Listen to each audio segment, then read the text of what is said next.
Saya temukan banyak kasus di lapangan, orang-orang yang berpoligami, yang memang istrinya punya andil di situ. Guru besar saya, yang saya sangat kagumi, Dr. Saleh Suhaimi. Beliau buta matanya di Masjid Nabawi. Beberapa tahun lalu, mungkin kurang lebih sekitar 9-10 tahun yang lalu, saya ditelepon oleh sepupu beliau, Dr. Fahad, yang mengajar saya materi akidah di Masjid Nabawi, di kampus dulu di Madinah. Khalid, ada Syekh Saleh Suhaimi mau menikah, tolong dicarikan istri. Dia mau istrinya dari Indonesia. Baik Syekh, insya Allah.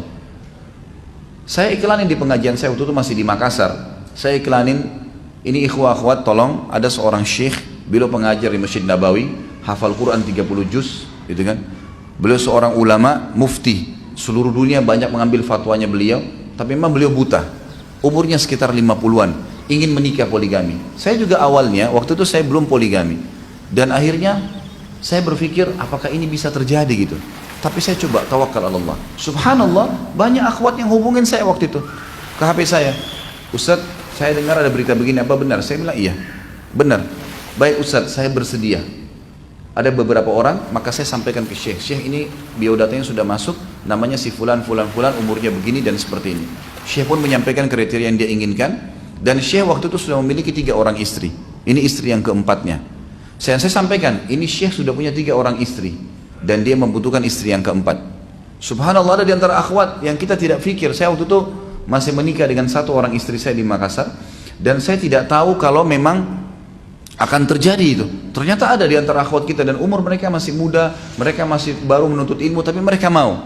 Dan akhirnya subhanallah, karena Syekh tidak melihat, maka yang bantu dia untuk melihat akhwat itu, karena akhwat ini pakai cadar, waktu itu masih masuk di warnet, belum seperti sekarang fasilitas luar biasa internetnya di HP bisa.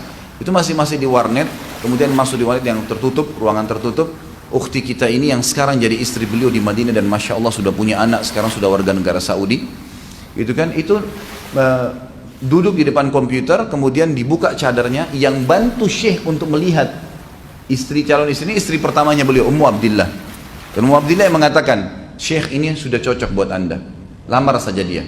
Begitu nikah, si telepon, Khalid, saya sudah cocok sama ini, maka lamarkan. Saya lamarkan, kemudian saya juga buatkan acara di gedung waktu itu di kota Makassar, dan berhasil alhamdulillah menikah. Sudah selesai. Waktu itu ukhti kita masih sekolah, masih kuliah, dibiayai sama Syekh kuliahnya sampai 2 tahun baru berangkat ke Madinah.